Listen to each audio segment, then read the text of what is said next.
Details చూద్దాం. భద్రాచలంలో నిన్న మధ్యాహ్నం 6 అంతస్తుల భవనం కూలిపోయింది. తాజాగా శిథిలాల తొలగింపు ప్రక్రియలో పురోగతి లభించింది. తెల్లవారుజామున 2 గంటల సమయంలో శిథిలాల కింద ప్రాణాలతో కొట్టుమిట్టాడుతున్న చెల్లా కామేశ్వరరావును బయటకు తీశారు. అనంతరం భద్రాచలం ప్రభుత్వ ఏరియా హాస్పిటల్కు తరలించారు. 12 గంటలకు పైగా శ్రమించిన ఎన్డీఆర్ఎఫ్, సింగరేణి రెస్క్యూ టీంతో పాటు ఫైర్ సిబ్బంది బాధితుడు కామేశ్వరరావును కాపాడారు. బాధితునికి మెరుగైన వైద్యం అందించేందుకు అధికారులు అన్ని ఏర్పాట్లు చేశారు.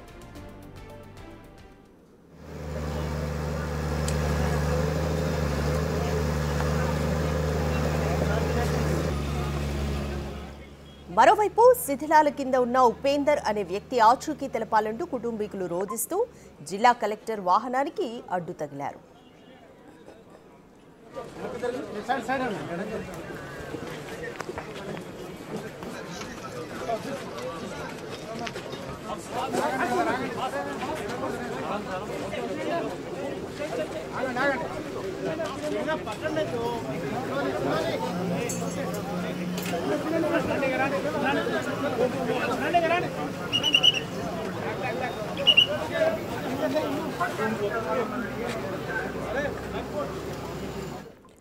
ఇదే విషయానికి సంబంధించి మోర్ డీటెయిల్స్ మా ప్రతినిధి భాస్కర్ అందిస్తారు. భాస్కర్, భద్రాచలంలో 6 అంతస్తుల భవనం కూలిపోయింది. అయితే శిథిలాల తొలగింపుకు సంబంధించి ఎంతవరకు పురోగతి ఇప్పటి వరకు ఉంది?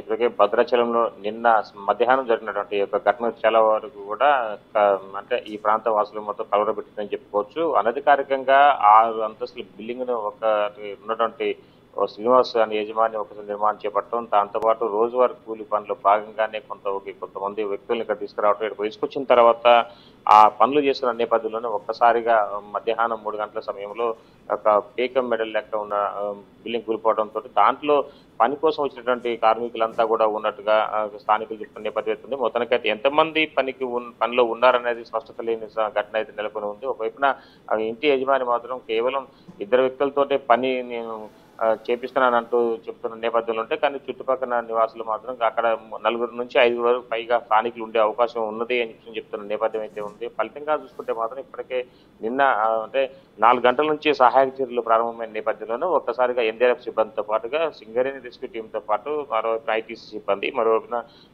ఫైర్ సిబ్బంది మొత్తంతో పాటుగా పోలీసులు బెటాలియన్ కూడా భారీ ఎత్తున చేరుకొని సహాయక చర్యలు చేపట్టింది. సుమారు 12 గంటల తర్వాత అంటే క్షతగాత్రుల మొత్తానికైతే ప్రాణాలతోటి ఉన్నట్టు అంటే అతను 3 గంటల తర్వాత గుర్తించడం జరిగింది. తర్వాత 12 గంటలు శ్రమించి మొత్తానికైతే మాత్రం చెల్లా కామేశ్వరరావు అనే వ్యక్తిని కూడా ప్రాణాలతో బయటకు తీశారు. మెరుగైన వైద్యం అందించేందుకు ప్రయత్నాలు చేసినప్పటికీ మాత్రం ఫలించిన ఫలితం అయితే నెలకొందని చెప్పుకోవచ్చు. అంత ఘనంగా అంటే అతను బయట తీసుకొచ్చి రెస్క్యూ చేసినా సరే చివరికి ప్రాణాలు నిలుపుకోలేకపోయే పరిస్థితి నెలకొంది. మరోవైపున ఈ ఘటనకు సంబంధించి మరో వ్యక్తి కూడా లోపల ఉన్నారంటూ కూడా తమ భర్త ఆచూకు తెలపాలంటూ కూడా ఉపేంద్ర అనే ఒక కుటుంబీకులు, మరొక ఆమె భార్య కూడా రోధిస్తున్న నేపథ్యం అవుతుంది. అంటే ఈ ఘటనా స్థలంలో మొత్తం జిల్లా ఎస్పీతో పాటు రోహిత్ రాజ్తో పాటుగా జిల్లా కలెక్టర్ కూడా విదేశీ పార్టీల నేతృత్వంలో మొత్తం సహాయక చర్యలు మొత్తం కూడా క్షుణ్ణంగా పరిశీలిస్తున్న నేపథ్యం ఇక్కడే ఆ సహాయక చర్యలు వచ్చే అంటే అర్ధరాత్రి 2 గంటలన్నర వరకు కూడా ఇక్కడే ఉన్న నేపథ్యం అవుతుంది. మొత్తానికైతే ఒక కామిషన్ బయటకు తీసిన తర్వాత ఇక మరలా సహాయక చర్యలు కాసేపు నిలిపివేశారు. తర్వాత మరలా ఇప్పుడు 7 గంటల నుంచి కూడా కార్యక్రమాలు మొత్తం సహాయక చర్యలు మొత్తం కూడా ప్రారంభంగా నేపథ్యంలోనూ మరోవైపున ఈ యొక్క లోపల ఉన్న మృతదేహాలతో పాటు మరి ఎంతమంది ఉన్నారని దానిపై కూడా స్పష్టత లేని సమయంలో మరలా ఇప్పుడు ప్రత్యేకంగా ఎన్డీఆర్ఎఫ్ సిబ్బంది మరోవైపున మరి కొంతమంది ప్రత్యేక సహాయంతో ఈ యొక్క స్వరంగ మార్గాన్ని ఏర్పాటు చేసుకుంటూ అక్కడ ఉన్న వాళ్ళందరినీ గుర్తించే పనిలో భాగంగానే పోతుంది. మొత్తానికైతే మరోవైపు చూసుకుంటే ఇంకా అంటే ఎంతమంది శిథిలాల కింద ఉన్నారు అనేది కూడా స్పష్టత లేని నేపథ్యంలో మరి అంటే స్థానికులు చెప్పిన ప్రకారం కొంత 4 పైగా ఉంటారా, లేకుంటే ఓనర్ చెప్పిన ప్రకారం చూసుకుంటే మాత్రం 2 ఉంటే ఒక బయటకు వచ్చారు, మరో అతను మాత్రమే లోపల ఉన్నారనేది కూడా స్పష్టత ఉంది. రైట్ భాస్కర్, ఉపేందర్ అనే వ్యక్తి ఆచూకీ తెలపాలంటూ కూడా కుటుంబీకులు జిల్లా కలెక్టర్ వాహనానికి కూడా అడ్డు తగిలిన పరిస్థితి ఉంది. ఉపేందర్ కుటుంబీకులు ఏమంటున్నారు? ఇప్పటికే ఉపేంద్ర కుటుంబీకులు మాత్రం మొత్తానికి తమ భర్త ఆచూకీ తెలపాలంటూ రోధిస్తున్న నేపథ్యం అయితే ఉంది.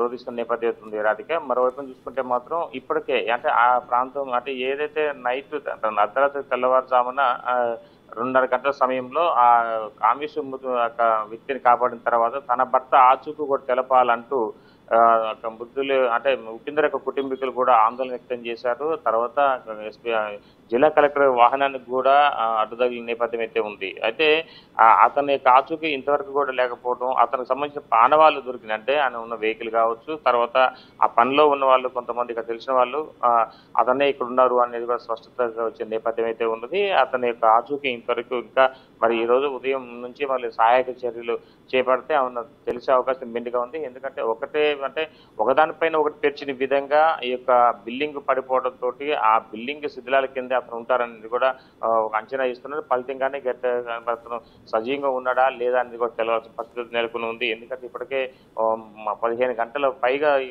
ఘటన జరిగింది. మరోవైపున మనం చూసుకోవచ్చు విజువల్స్ చాలా కేవలం అడుగు మాత్రం పిల్లర్స్ తోటే ఈ యొక్క నిర్మాణం చేపట్టడానికి ఎలాంటి అనుమతులు లేవు, అక్రమంగా నిర్మాణం చేస్తున్నారు. మరోవైపున దీనికి సంబంధించి ఇప్పుడు వీటిపై ఈ యొక్క నిర్మాణాన్ని జరుగుతున్నా కానీ వీటిని అడ్డుకున్నటువంటి అధికారులపై కూడా తక్షణమే చర్యలు తీసుకుంటాము అంటూ కూడా ఒక జిల్లా కలెక్టర్ విదేశీ పార్టీలు కూడా చెప్పడం కూడా జరిగింది. మరోవైపున ఈ యొక్క క్షతగాత్రులకు సంబంధించి వారి కుటుంబాలకు నష్టపరిహారం చేసే విధంగా సహాయం అందించాలంటూ బాధిత కుటుంబాలు కూడా ఆవేదన వ్యక్తం చేసిన నేపథ్యం అయితే ఉంది. అయితే ఈ యొక్క వెరీస్ చూసుకుంటే మాత్రం ఏది ఏమైనా సరే ఈ సొరంగ మార్గం నుంచే తెల్లవారుజామున అతను కామేష్ అనే వ్యక్తిని కూడా బయట తీసిన నేపథ్యం చాలా క్లియర్ చూసుకోవచ్చు. ఇదే సొరంగ మార్గం నుంచి అతన్ని చాలా రెస్క్యూ టీం మొత్తం కూడా బయట తీసిన నేపథ్యం అయితే ఉంది.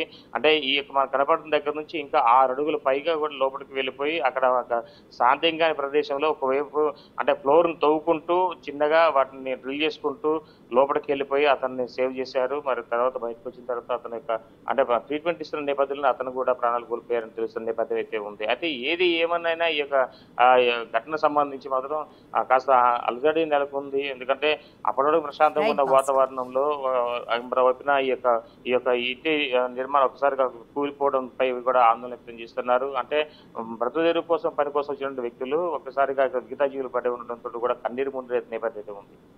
Thank you Bhaskar.